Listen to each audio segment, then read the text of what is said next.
May God bless your day and your entire week as we embark on today's journey.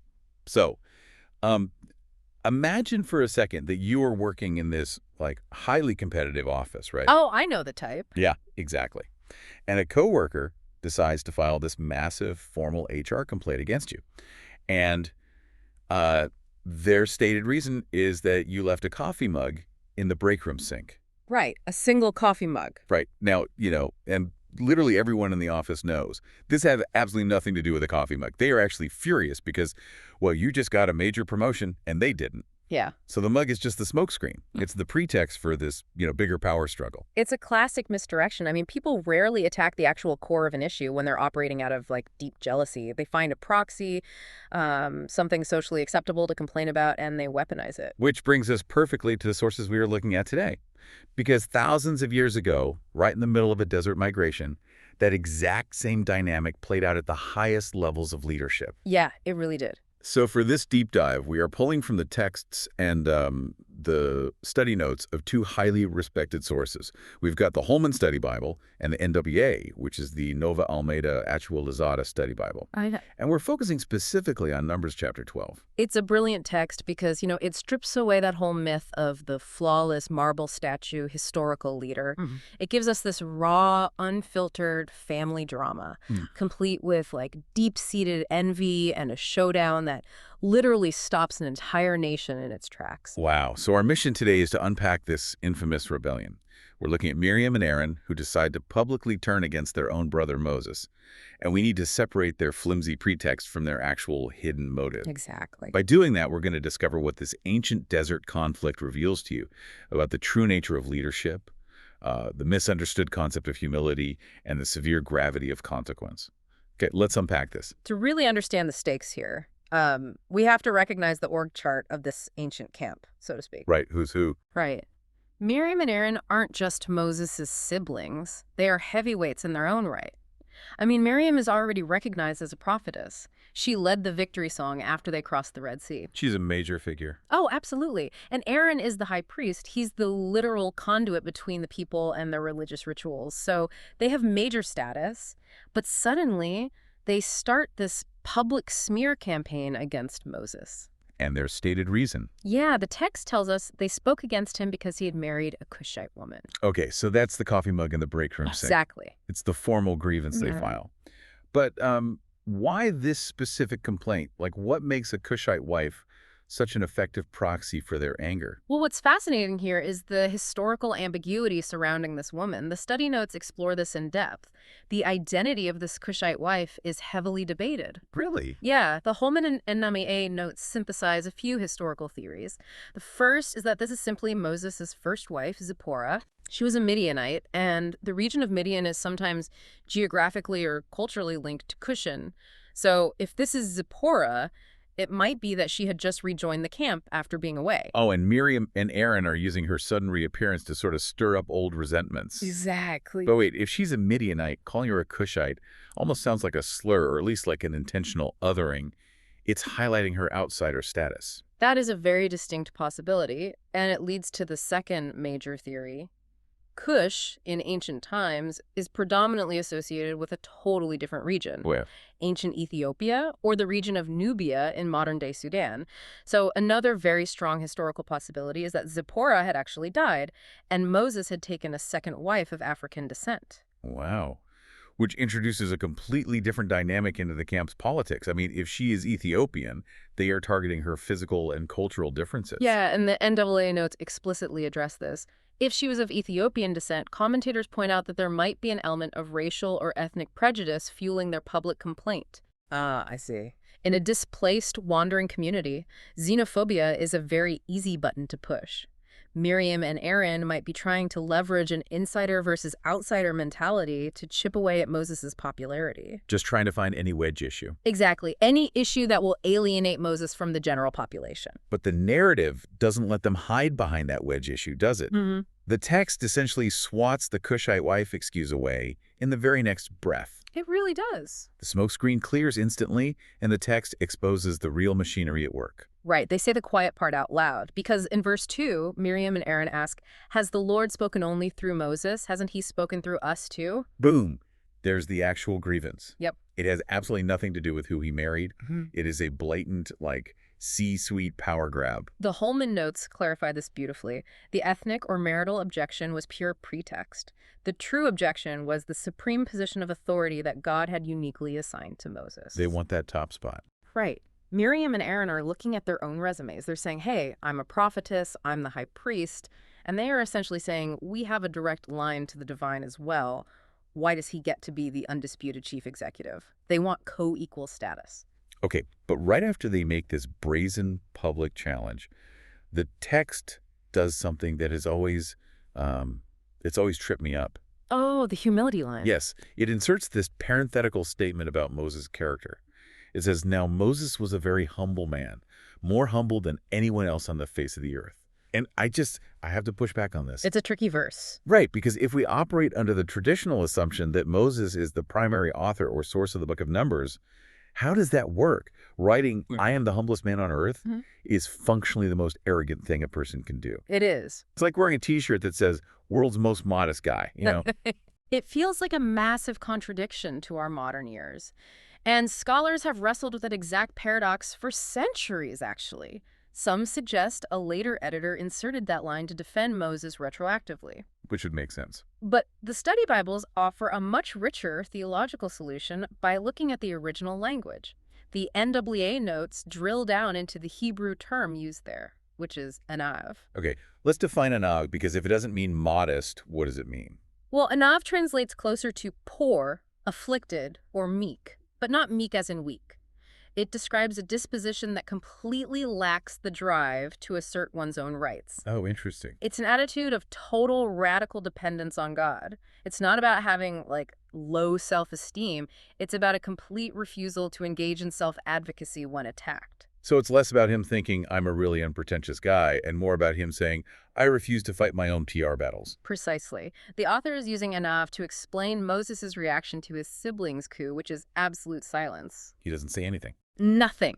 He doesn't pull rank. He doesn't list the miracles he performed. He doesn't counterattack Miriam's character. He absorbs the blow without a single word of self-defense. Man, that requires incredible restraint. But by completely stepping out of the defensive position, Moses creates a massive power vacuum in the narrative. And nature abhors a vacuum. Because Moses absolutely refuses to defend his own authority, it forces God to step in and defend the authority he established. Which triggers one of the most terrifying and dramatic sequences in the entire desert journey. It really is. Picture the scene. God suddenly summons all three of them. He calls Moses, Aaron, and Miriam to the tent of meeting.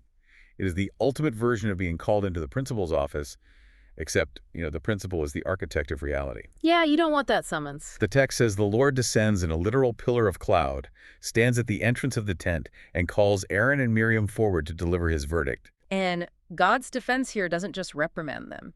It fundamentally redefines the hierarchy of prophecy. He draws a hard, undeniable line between Moses and everyone else. How so? The NAA notes break down this distinction.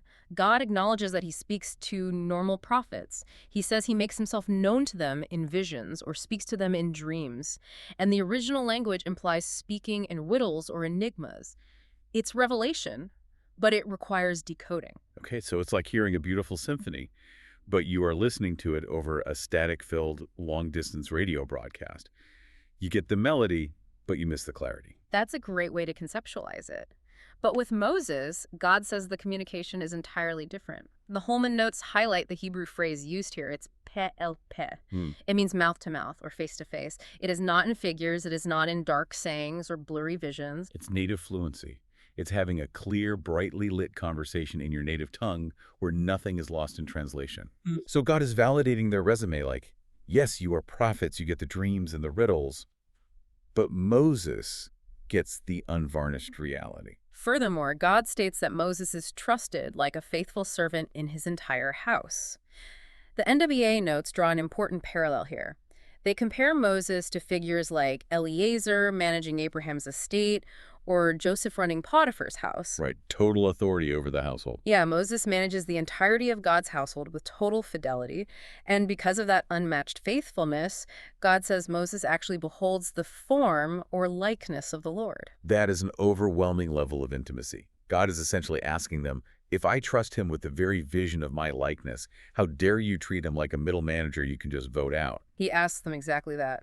Why then were you not afraid to speak against my servant Moses? It is a moment of pure, terrifying accountability. And here's where it gets really interesting. The consequences aren't delayed. There is no probation period. The text says God's anger burns against them, and the pillar of cloud abruptly departs from the tent. And when the divine smoke clears, Miriam is left standing there, completely leprous. The text describes her skin as being white as snow. It is a shocking, instantaneous, physical manifestation of divine judgment.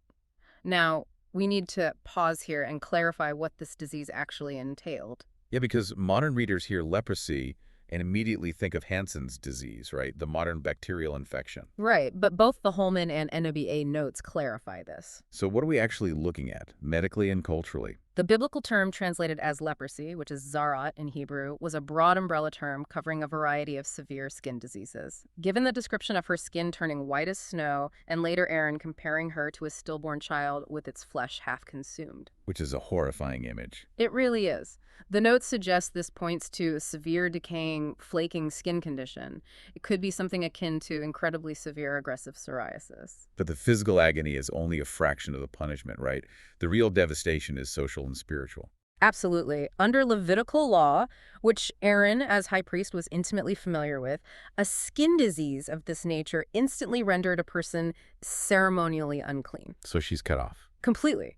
This wasn't just a medical diagnosis, it was an immediate spiritual excommunication. You could not be in the presence of the tabernacle, you could not live within the camp, the very thing Miriam was trying to achieve, more prominence, more power, more visibility among the people. It's entirely stripped from her. She is cast out. The psychological whiplash must have been intense. I mean, Aaron looks at his sister, sees her skin flaking away, realizes the gravity of what they just attempted, and completely breaks.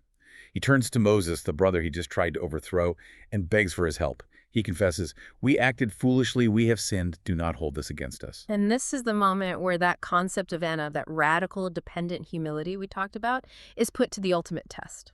Right, because the natural human instinct right here is to gloat.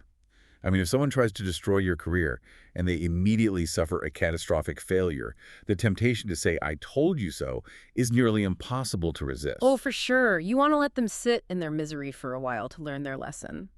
But Moses doesn't let her sit in it for even a second. Validating the text's claim about his character, he immediately cries out to God in intercession. He doesn't negotiate. He just prays, "Oh God, please heal her." It is a staggering display of grace. He violently advocates for the exact person who just tried to orchestrate his downfall. And God hears the prayer. The healing is granted.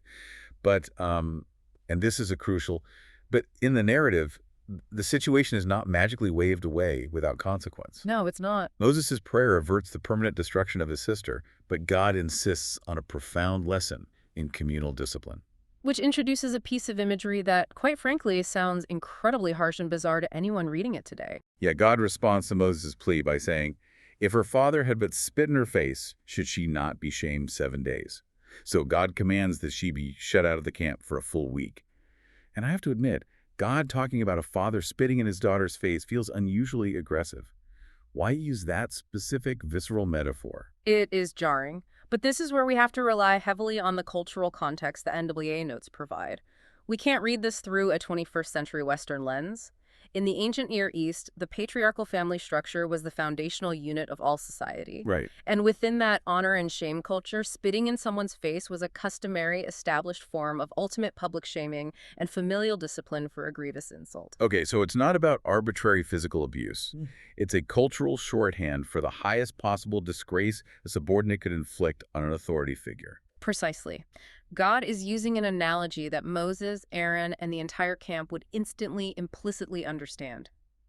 He is establishing an argument from the lesser to the greater. He is saying, if she had profoundly disrespected her earthly father, the cultural standard requires she bear the public shame of that for 7 days.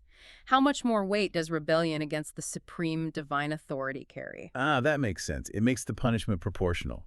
She receives the miraculous healing, but she still has to undergo the 7-day purification process required by the Levitical law.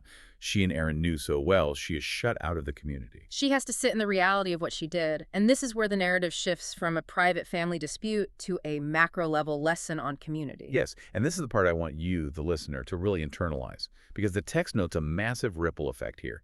The entire camp of Israel, and we're talking about upwards of 1 million people, with their flocks, their tents, their A children. massive undertaking. Right.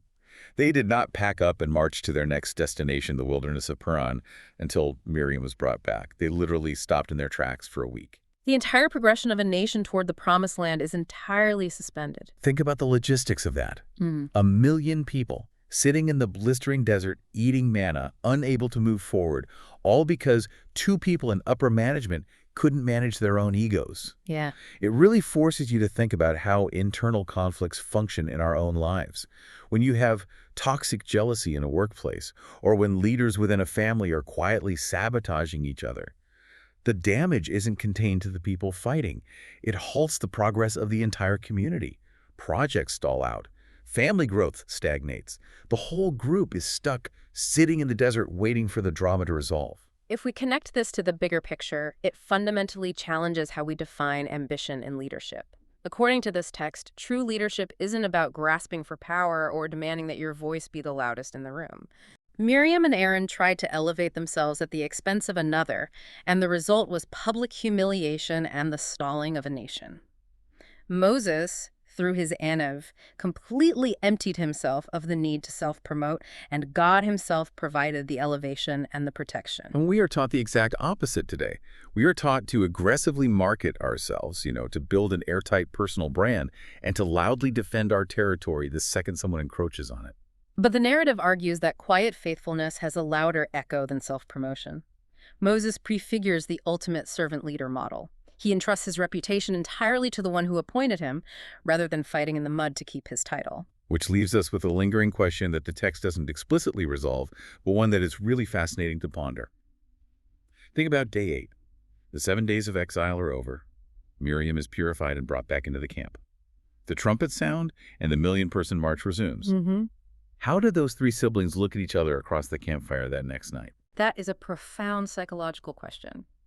You have a sister who bore the physical terror of divine wrath, a brother who failed to protect her and panicked, and the youngest brother who had to save them both by refusing to hold a grudge. Yeah, the dynamics moving forward must have been irrevocably changed. It forces us to wonder how you rebuild trust after the ultimate betrayal, even when forgiveness has already been granted. In our own lives, when the dust settles from our own power struggles and self-inflicted dramas, how do we reintegrate with the people we've hurt or the people who have hurt us? Can you return to the camp with the humility required to just move forward? It's a huge challenge. It really is. So what does this all mean? It means humility isn't weakness. It is the quiet, unshakable strength of knowing exactly who you are and trusting the truth to defend itself without needing to tear anyone else down to prove your worth. God blesses all the listeners. Until next time.